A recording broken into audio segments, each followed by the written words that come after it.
Investidor em Foco abrindo a última semana de agosto, hoje é dia 30. E vamos falar de crise hídrica e os impactos no bolso com a tarifa de energia elétrica, a possível retirada dos estímulos econômicos dos Estados Unidos já em 2021, IGPM desacelerando, além da agenda para essa semana, como de costume, para toda a segunda-feira. E já temos a companhia do Kleber Zanqueta. Como está você, Kleber? Muito bom dia, Rê. Bom dia, boa tarde, boa noite a todos os nossos ouvintes. Começando uma semana aí um pouco mais calma depois do fechamento da semana passada, né, Rê? É verdade, é por aí que a gente começa nosso papo, Kleber, porque foi bastante agitado o fechamento da semana passada, tanto no mercado internacional como no local, já que respingou um pouco aqui no Brasil, né? Tudo isso porque houve discussões importantes no simpósio de Jackson Hole na última sexta, que a gente tinha comentado aqui no podcast, e inclusive saiu de lá a informação de que o Banco Central norte-americano pode começar a retirar os estímulos econômicos já esse ano. E aí, Kleber, essas declarações de Jerome Powell, elas fizeram disparar o apetite por risco novamente nos mercados, hein? Olha, se não fez disparar, pelo menos acalmou a preocupação de que se tinha de uma alta de juros antecipada, pelo menos até que a gente tenha novas notícias, viu? A semana acabou terminando positiva exatamente por causa do discurso de Powell, né?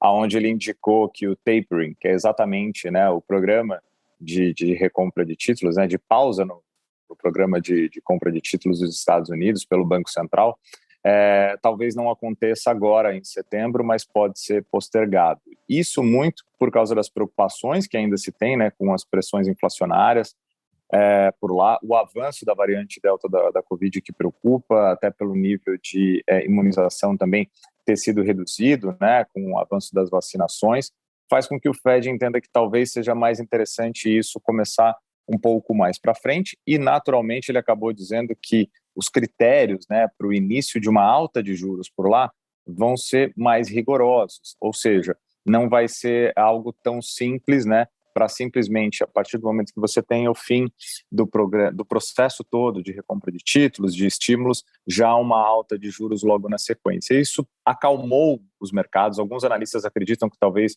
o tapering, então, começa somente no mês de novembro, isso se alongaria pelo ano de 2022, e aí muitos analistas já começam a projetar que talvez a alta de juros nos Estados Unidos aconteça, então, para o final de 2022, ou provavelmente o que seria, vamos dizer assim, entre aspas, mais interessante ao mercado só lá em 2023. Tá?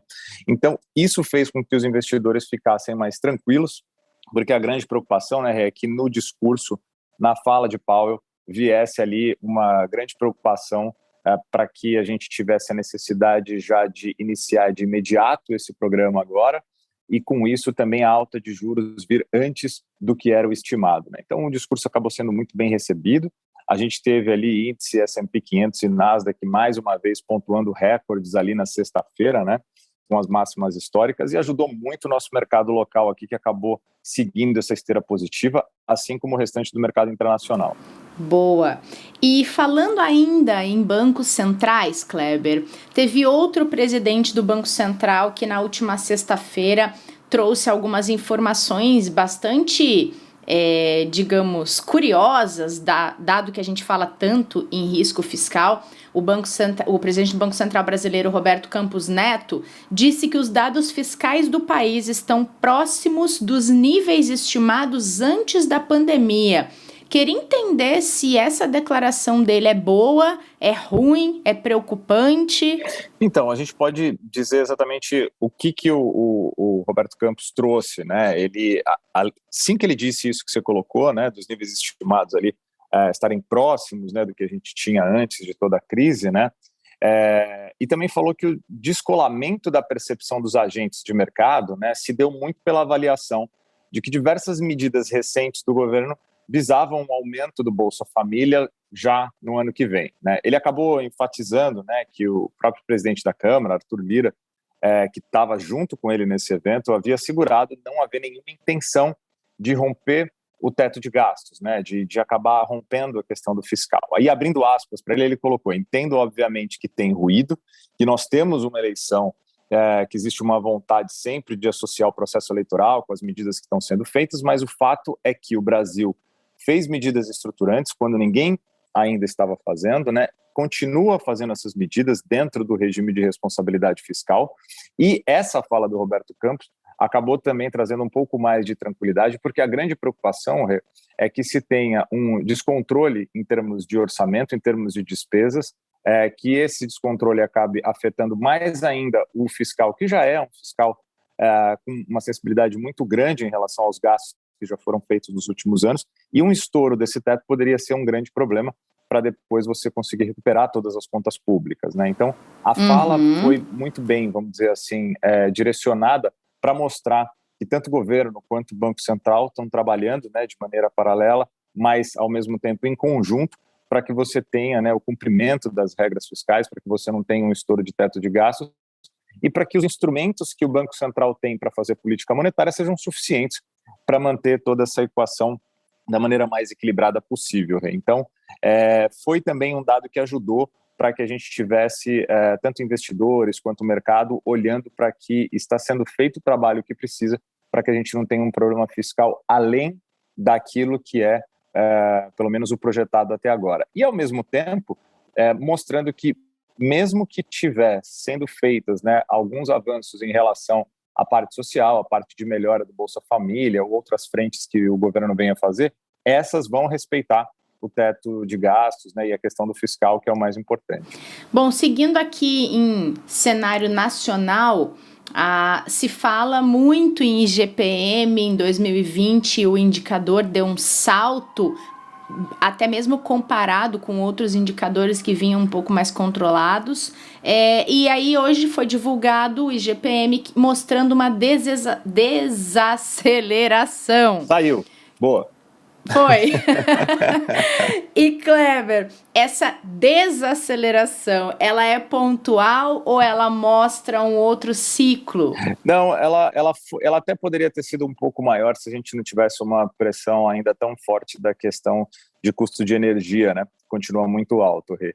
O indicador, ele mostrou ali essa desaceleração que você trouxe, né? O que ainda não quer dizer que a gente não esteja numa tendência de alta para a inflação, pelo contrário, né, ela veio ali com 0,66% de avanço no mês de agosto, ela já acumula ali mais de 16% no ano, 16,75%, 31,12% em 12 meses, ou seja, é uma inflação muito alta, um nível muito forte, né, para o índice ali de atacado, mas quando a gente olha principalmente para a questão de melhora de visualização de pressão inflacionária, a gente pode ter ali um sinal um pouco melhor, principalmente pelo fato de saber que questões como a crise hídrica, né, que vem pressionando muito ainda para que a gente tenha os níveis muito altos tarifários sendo repassados pela ANEEL, e até mesmo uma retomada da atividade natural de repressão que a gente teve de demanda nos últimos tempos, o fato de ter desacelerado de 0,78 no mês passado para 0,66 esse mês,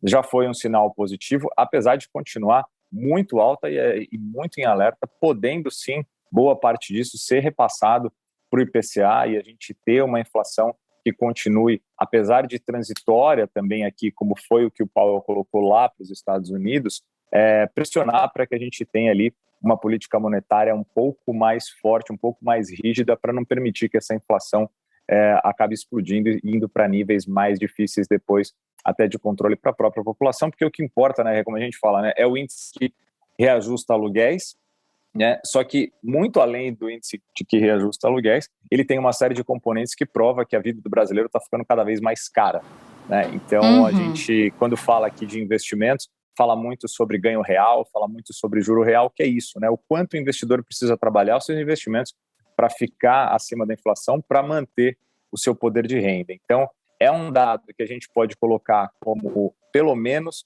que mostrou que a gente ainda tem um controle daquilo que vem sendo evoluído em termos de inflação, em termos de política monetária, mas que está muito longe do investidor olhar com tranquilidade e entender que a gente tem uma inflação controlada. pelo menos foi um sinal de desaceleração importante, mas tem que ficar alerta ainda. Bom, você tocou nesse ponto de crise hídrica, era esse assunto que eu queria falar com você agora, porque a ANEEL anunciou bandeira 2 para a tarifa de energia de setembro, e o motivo é que as regiões onde ficam os reservatórios de usinas hidrelétricas enfrentam a pior seca em 90 anos, ou seja, isso tem um impacto gigante em vários aspectos da vida das pessoas, da sociedade, e tem um impacto gigante no bolso do consumidor de energia elétrica, né, Kleber? Olha, trouxe até um posicionamento do próprio presidente Roberto Campos Neto do Banco Central, né, que ele falou que a crise hídrica vai influenciar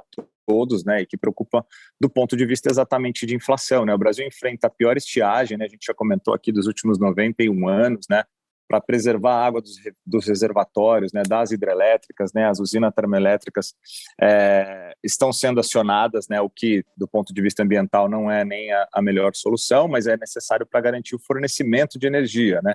Existe uma expectativa de melhora na parte de chuvas agora, né, para que a gente tenha uma situação um pouco mais tranquila em relação ao que a gente vem vivendo aí nos últimos meses, mas houve um aumento de custo de geração de energia e o valor é repassado diretamente para quem? Para nós, consumidores, Claro. né?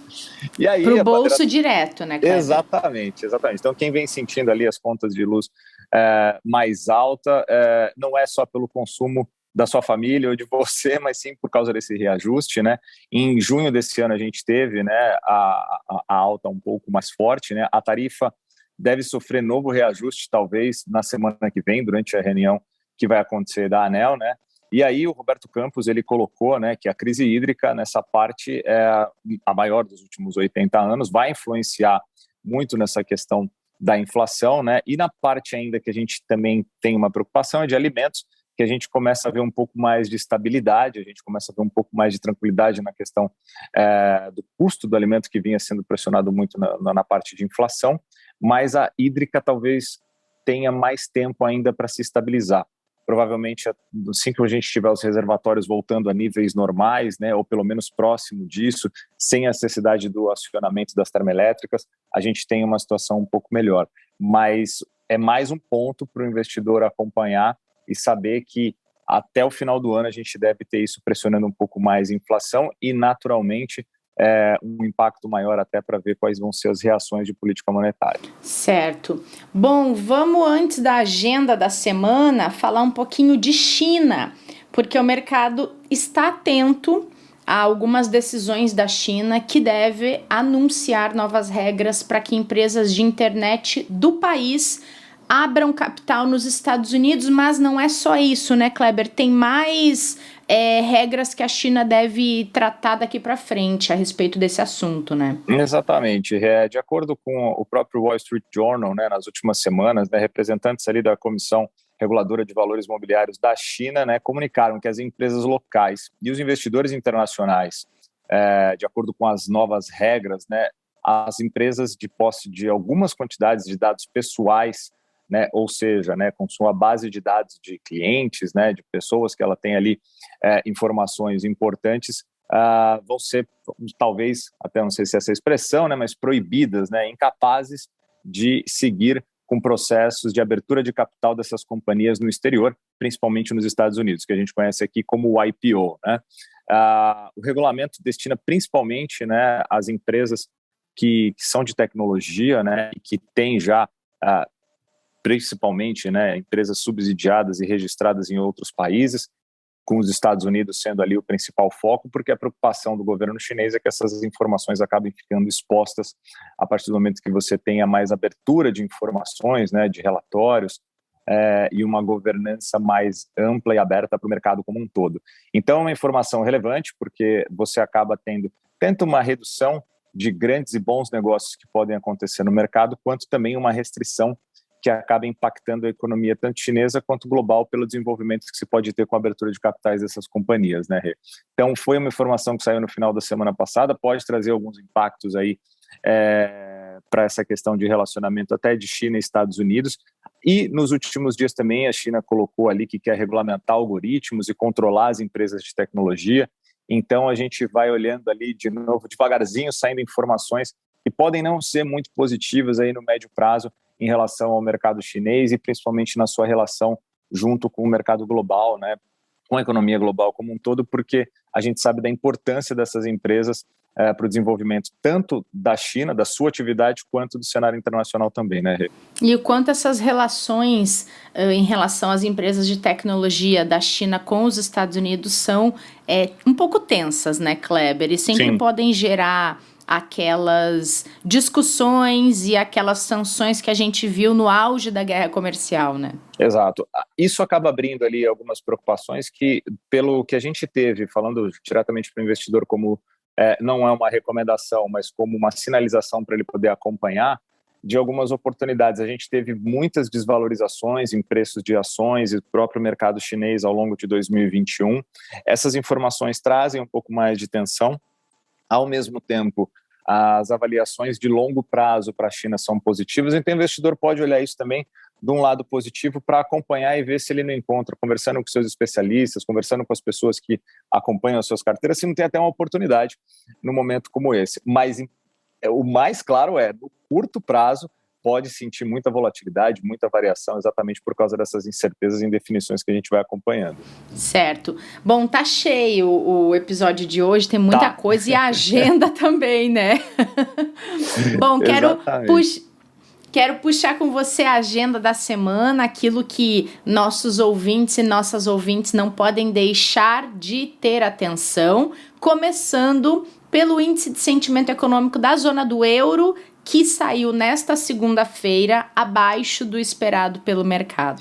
Saiu abaixo do esperado, veio ali um pouco, bem próximo até do que a gente tinha do último fechamento ali de 119 pontos, né, de sentimento econômico na região da Europa, principalmente ali por causa das preocupações com relação à variante Delta, né, e possíveis problemas que poderiam ter em relação à retomada da atividade, mas o nível continua ainda muito alto, em 117,5 pontos, não trouxe impactos negativos, pelo menos para a abertura do mercado. O investidor por lá vem olhando também muito para o discurso que foi feito na sexta-feira pelo Powell, acreditando também que isso possa ser positivo em relação até às medidas do Banco Central Europeu. Então a gente vê as bolsas na Europa abrindo em alta, na verdade abrindo não, né, operando em alta, né, algumas até já daqui a algumas horas aí já fechando por lá, mas então não foi um dado que pesou negativamente, apesar de ter vindo um pouquinho abaixo do que era esperado.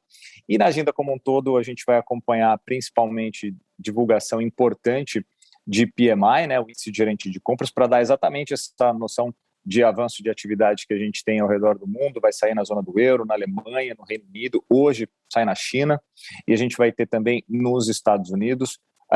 Falando de inflação, na Alemanha e na zona do euro, a gente vai ter amanhã o CPI, né, o índice de preços diretamente ali para o consumidor, e o evento que todo mês a gente tem na primeira sexta-feira de cada mês, sai o payroll na sexta-feira, dando lá os dados de emprego, né, de geração formal de empregos do mês anterior nos Estados Unidos, que vão trazer aí uma indicação também importante para até corroborar com o discurso do Jerome Powell, e depois a gente vê qual vai ser a avaliação do Banco Central em relação aos números que vai sair de emprego. Sem falar que quarta-feira a gente tem também reunião da OPEP+, para falar de petróleo, que subiu mais de 10%, quase 10% na semana passada, né? Teve uma valorização muito forte, vem se mantendo num nível alto ali, próximo aos 68, 69 dólares, ali, principalmente na negociação do WTI. Então, essa reunião vai ser bem interessante para a gente saber também qual vai ser a condução em termos de estoque, em termos de produção para commodity, que impacta muito o nosso mercado aqui, né? Impacta muito a questão, quando a gente fala não só de Petrobras, mas de outros também. E, para fechar, em termos de agenda, o que a gente tem para a semana aqui no local, a gente tem aqui na semana o resultado primário do governo central de julho, que é importante para a gente saber se vai vir na expectativa ali de déficit de 25,7 bi de reais, que é o esperado. PNAD contínua também, falando aqui de empregos para Brasil, né, de atividade local. A gente vai ter o PIB do segundo trimestre, junto com balança comercial saindo na quarta-feira, e a produção industrial Brasil saindo já na quinta-feira, e na sexta o PMI composto, mostrando aí como que está a nossa atividade. Ufa, muita coisa, porque final de mês e começo dentro da mesma semana é assim, né, Rê? É verdade, não? E ainda daqui uns próximos dias tem balanço do mês de agosto, como aconteceu, como impactou o cenário econômico, que mudanças a gente percebeu. Vamos lá, Kleber, vamos lá que a semana está só começando. Tá, a semana está só começando. Para alguns até ouvi nos últimos dias dizendo que 2021 está sendo um ano tão diferente que até o mês de agosto parece que passou mais rápido do que normal, que é aquele mês que nunca acaba, né? É verdade. Falando para o investidor, acho que é importante deixar uma mensagem final só de cuidado. A gente ainda está num cenário realmente de diversas incertezas e preocupações, onde o investidor precisa realmente estar muito alinhado com o seu perfil de risco, né, para não comprar, né, riscos que sejam acima daquilo que ele tem como direcionamento para os seus objetivos, para o seu patrimônio, para a sua carteira, mas ao mesmo tempo a gente tem, mesmo com todos esses problemas que vêm rondando, sejam eles, né, ruídos políticos, fiscais, as indefinições que a gente tem no cenário internacional, uma série de oportunidades interessantes se abrindo. Então acompanhem muito isso com as pessoas que estão ali te assessorando no dia a dia, porque a gente vem olhando oportunidades sim em papéis atrelados à inflação, que a gente pode ter aí uma possibilidade de carrego de juro real bem interessante, tanto com título público quanto com crédito privado. A bolsa, para quem olha para longo prazo, quando a gente olha para preço versus lucro, tem um desconto bem interessante. Ela parece cara e a gente sabe dos riscos, mas tem muitas oportunidades lá dentro. Então, claro, só deixar uma mensagem positiva aí, porque apesar de todo esse clima mais tenso, tem muita coisa interessante acontecendo, principalmente se o investidor tiver uma visão de longo prazo e puder carregar aí algumas alternativas que estão surgindo como oportunidade. Perfeito. E se tiver dificuldade de fazer tudo sozinho, liga para especialista, liga para o especialista, porque eles estão aí para isso, para ajudar nessa decisão, né, Kleber? Isso aí, exatamente. Muito bom, muito bom. Boa semana para você. Para você também, Rê. Obrigado. Para todos os nossos ouvintes, uma ótima semana. Então, boa semana também para quem acompanhou esse episódio de abertura da semana aqui no Investidor em Foco. Não esqueçam de seguir nosso canal na sua plataforma preferida de podcast e a gente volta nessa próxima terça-feira para a aula com o professor Martim, esperando a companhia de vocês. Até lá! Todos os dias, aqui no Investidor em Foco, uma conversa descontraída sobre investimentos, mercado e planejamento financeiro. Aqui você fica por dentro das principais discussões e movimentações que podem impactar seus investimentos. E nosso encontro é sempre na hora do almoço.